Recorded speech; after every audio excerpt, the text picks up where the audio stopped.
Good afternoon, New Life Community Church, Pumapad Community Gospel Church, and Corba Lighthouse Fellowship. Happy Love Day, everyone. So, kada February 14, ang uban Valentine's Day, ang uban maingon Hearts Day, unya ato lang ning tawgon og Love Day. So, ang atong series on Romans, ato lang usang i-postpone for next week. Niadtong January 10, nagsugod ta sa atong Roman study sa Romans chapter 1 to 7, atong gi-titulan og Introduction to the Gospel by Paul. Sa January 17, Romans 1:8 to 17, ang atong title From Faith to Faith. Unya sa January 24, Romans 1:18 to 32, the Gentile situation.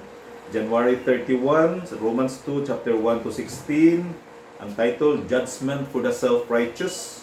Sa February 7, Romans 2, 7 to 29, Jewish Religious Superiority. O sa February 14, karong adlaw, ang atong title, Love That Gives Eternal Life. Nata sa John 3:16 o 1 John 3:16. Ani nato makita unsay diferensya ni ining love sa mga love nga gipang kanta sa kalibutan karon. Dunay daghang love songs, paborito na nako nitong una sa college pa ko. Gani kanang BYBU FM kada Domingo sa gabi nindot paminawon kay mapulos na love songs hangtod sa tungang gabi. No, na ay Beatles nga kanta, All You Need Is Love. Na ay Bee Gees, How Deep Is Your Love. Na ay Ray Conniff, no, What the World Needs Now Is Love. Na ay Letterman, Love is a Many Splendored Thing. Kunya doon na po'y Air Supply, Lost in Love. Then na pa Carpenters, Goodbye to Love. Kining atong pagtulunan karong hapuna, wala mag-include ni ining love nga produkto sa emosyon o love nga illusion. Unya ma-disillusion ka kadugayan mo nang magbuwag.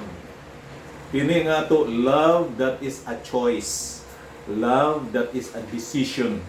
Mao nga akong basahon ang atong text nga mao ang John 3:16 o 1 John 3:16. Maayo unta nga ato kining mamemorya karong 2021.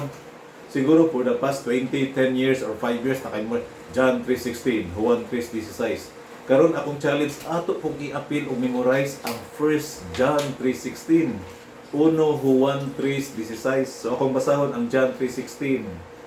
For God so loved the world that He gave His only begotten Son, that whoever believes in Him will not perish, but will have eternal life. Assured position, sigurado ta, eternal security. Unya, maunay atong theory, then maunay atong lecture, maunay atong belief, moambak ta sa practice. So theory and practice, lecture and laboratory. Kitang ning agi sa high school, dunay na ay gitawag og chemistry lecture, doon na po'y chemistry laboratory. Na ay physics lecture, na po'y physics laboratory. Kunya, kining atong belief or doctrine, and then how we behave based on what we believe. Mao na ni ang 1 John 3:16. By this we know love. Mao ni prueba sa love, that He laid down His life for us, that we ought to lay down our lives for the brothers. No, nindot kayo, no? Makita ni ang transition. Gugma sa Dios, prueba ni Jesus, si Jesus Christ, iyang gihigugma, ug siya tungod sa gugma nilang duha, iyang gipadala si Hesus Kristo tungod natong mga tawo nga makasasala. Unya si Hesus Kristo nahigugma nato. Now kita, those who believe in Christ, if we receive Christ, we are now called to love others. Unsa man ang others? Butangan ani mo letter B o letter R. Brothers, mga kauban sa simbahan, kauban nimo sa Bible study group, kauban nimo sa pag magtutuo ni Kristo, din pakapinaday ng mga silingan. mga other friends and relatives na wala pa modawat ni Kristo. Ang atong priority katong mga tao nga naa ang Espiritu ni Hesus Kristo sa ilang kaugalingon, regardless kung unsa para sila nga denominasyon, Methodist, Pentecostal, Baptist, unsa pa na nga grupo, basta kay gipuy-an sa Espiritu ni Hesus Kristo. Wala kitay pag-tanaw o unsa nga religion. So mga igsoon, atong tan-awon ha, tagsa-tagsaon nato ni. Ang motibo sa Dios nga Amahan nganong yang gipadala si Hesus Kristo sa kalibutan, gugma. First, there was a motive. The motive is love. No? Doon na punoy tulo ka mga strongest nga emotion or motivation kanang anger, fear, o love. Ang pinakadako or pinakakusog ani nga motive mao ang love. Pwede man ka dunay anger, pwede ka na ay fear, pero naa kay love, ma-cast out nimo ng anger o fear because of love. Okay? So ano ba? Nganong nakapatay man to siya? Tungod sa iyang anger, nasubraan niya kasuko ng nakulata na iyang anak hantod namatay. Ang uban po fear basi niya dunggabon ko ito na iyang gipusil pang namatay ang usa ka tawo nga misud sa iyang gate kay ang iyang giingon self defense kay nahadlok siya nga siya maunhan. No? Pero kini love iyang gihatag ang iyang anak. Dilugro niya, no? Ug sa mga kuan pa ni kanang masyaw gibagdok niya ang iyang anak. There was a risk. Gihatag niya dunay risk nga i-reject, dunay risk nga patyon, dunay risk nga i-murder ang iyang anak, but he gave his son anyway. That was love. God loves, that's why he gives. Mo na tinuod nang giingon nga pwede ra ka mo give without loving, but you cannot love without giving. Kaya na yan mga tao mari sa akong balay, no say, ayo maayo hasol na kay paminawang ba. Muhatag na lang kadto sa unsa basta na kay mo pahawa na kay samo kay na magsikanuktok. Imong gihatag pero wala dai kay kuan nga makatabang bagyo ka sa ilang Panginoon. Aron lang just to get rid of them. So you can love, you can give without loving. Pero kini nag-una gyud, it started with love. God love us na si Jesus Christ. Si Jesus Christ love us, nag-link po nato ang love, mao na link ang love. And then ang ato karong application, ang atong behavior, ang atong laboratory, do we choose to love others? Makita ninyo? Out of love, kini siyang link, gihatag niya si Jesus Christ. Unya, out of love, si Jesus Christ usab ni ang kanato na link ta ni Jesus Christ, mao ni atong link ang love. Ang challenge karon nato, because we believe, we receive Christ, are we willing to extend that love to others, especially brothers in the faith, magtutuo usab ni Kristo. So tungod sa gugma sa Dios, iyang gihatag ang iyang anak, there was a risk. Gilubro niya, gibagdok niya ang iyang anak, no? O sa masyaw pa na mapildi ni mudaog basta kay naa na tanan, no? Dili lang yung porsyon, kundi tudo 100% iyang gihatag. Unya ang greatest challenge, whoever believes in Him. Ikaw nga midawat ni Kristo, ayaw lang in taon pag-una sa imong kaugaling na libre na ko, bahala na ng akong ugangan, bahala na ng akong amahan, akong inagaw, akong best friend, bahala na sila. No. Tagaan po nato silang chance that they should also decide na they will come to believe in Christ. Ikaw maoy tulay ngadto nila. Ikaw maoy link sa Ginoo. Si Jesus Christ maoy na link nato with God. No one can go to the Father except Jesus Christ. Kita niya diri sa ubos. Doon na dito ang God who is the God of love. Si Jesus Christ ang nag-link nato. Karon nga na-link na ta ni Jesus Christ, kita maoy link for brings ni Jesus Christ toward others. We are now assured by God, you will have eternal life because of the choice. We believe in Christ. Nitong bago pa ko nga Christian, 1982, pagdawat ako ni Kristo, 1983, ning attend ko simbahan nga mahilig silang hymnal. Nya dunay usa ka song nga gani nahimo na karon nga theme song sa Parque Christian School. Trust and obey, no? Na chorus diha nindot paminawon. Trust and obey, for there is no other way to be happy in Jesus but to duha ra gyud ka condition, to trust plus obey. Believe, behave. Lecture, laboratory, action. No?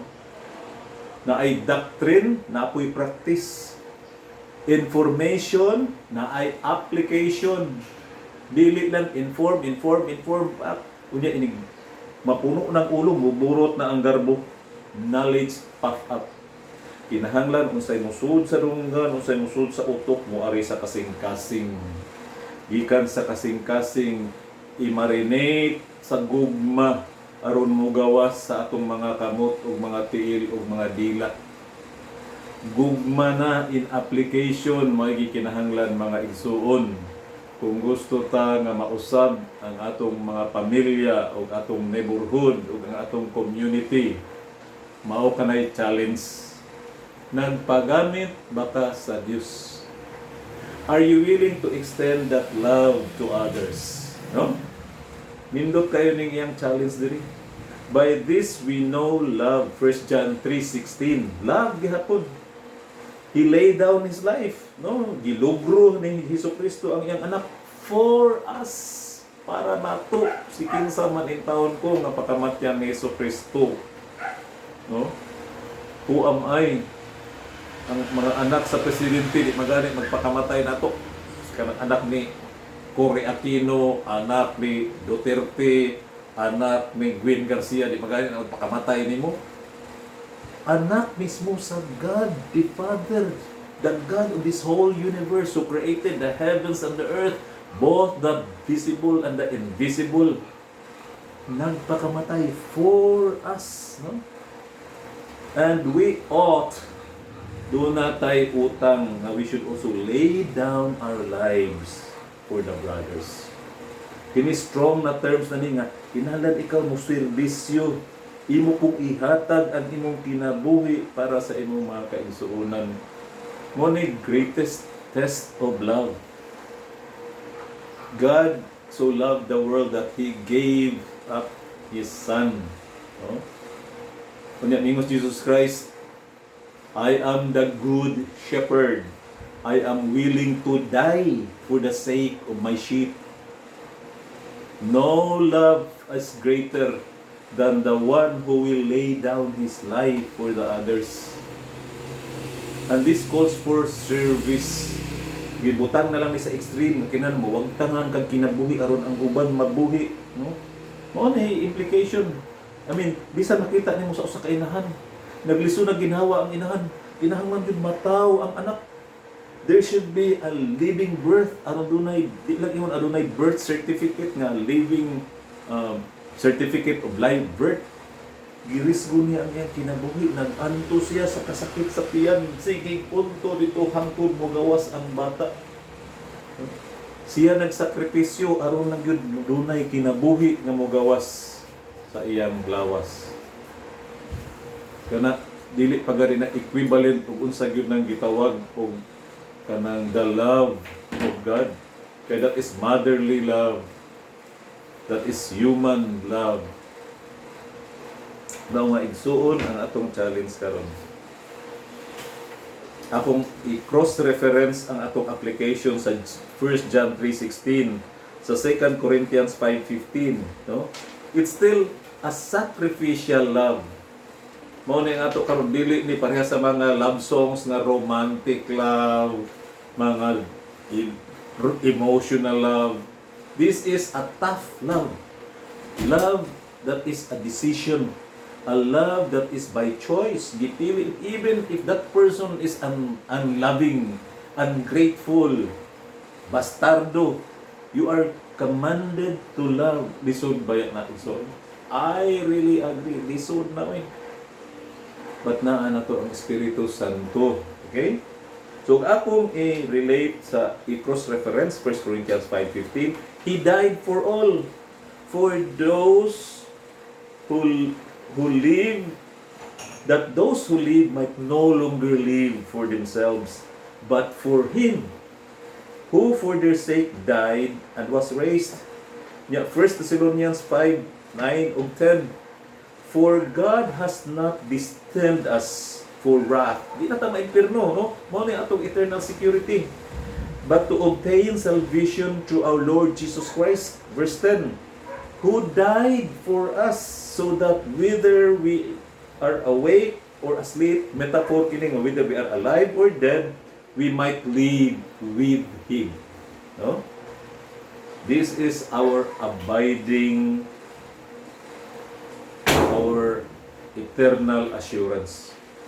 Naatay assured position, unya na pag-abiding presence ni Hesus Kristo through the Holy Spirit. Kita convinced naman gyud ta, no? Persuaded naman gyud ta. Sa Galatians 5:22. For the fruit of the Spirit is love. Singular na, dili na plural, kanang siyam kabok. Is love. Out of this love will come joy, peace, patience, kindness, goodness, meekness, gentleness, and self-control. Pero nakasentro na sila tanan sa love. Then against this, there is no law. There is no rules and regulation that do not love, do not be patient, do not be joyful, do not be peaceful. Wala commandments ni ano. Because these are gift. These are fruit of the Spirit. Hinatag kini. Bunga kini sa Espiritu Santo. Mga igsoon, honestly, I tell you, it's difficult to love the unlovable. Mga tao nga traidor, mga tao nga salbahis, mga tao nga kanang ingrato. But we have the Holy Spirit in us. We are commanded to love even the unlovable. Are we going to obey? We trust Christ. Yes, no problem. We trust Christ. Trust and obey. Niya natakaroon sa application. Are we willing to obey the commandment to love one another, to love your neighbor, to love your enemies? Let us pray. Lord God, Heavenly Father, tinuod Ginoo, nga lisod ang pagpuyo ng Kristohanon. Tabangi kami Ginoo, nga niining panahon sa pandemic, among mapakita ang among gugma sa mga tao, kaila o dili kaila. Ug unsa may naa namo, Lord, gikan kini kanimo, dili kani amo. Things nga among gihuptan, dili kani makaingon nga amo kining posesyon. Imo kining mga grasya, mga panalangin nga imong gihatag kanamo, Lord. Ug dili kini angay namo i-hoard o angay namong ihinakog. Kinahanglan kami nga makig-ambit, Lord, sa panginahanglan sa uban. Ginoo, akong giampo nga unta ni ining pagsaulog namo sa imong gugma matag adlaw nga every day is a love day for Christians. Tabangi kami, Lord, nga kami upakita sa among gugma diha sa paghatag, dili lang sa mga material nga mga butang, dili lang sa kwarta, pagkaon, bugas, sudan, sinina, kundi muhatag usab kami og pagpasaylo, pagsabot, pagpasinsya, paghatag, Lord, og kalinaw, mga pulong nga makadasig imbis nga pulong nga makainsulto, mga pulong, Lord, nga maka-build up imbis mga pulong nga makasira, makadaot sa among isig katawo. Ginoo, salamat sa imong paghatag kanamo sa imong balaang espiritu. Nga kami, Lord, gidasig, giawhag, o gitagaan kami capability nga mahigugma bisan pa sa mga tao, Lord, nga wala gyud kami pagbati sa usa ka gugma o kaluoy. Salamat kaayo nining tanan sa ngalan ni Jesus. Amen. Maayong hapon mga igsoon.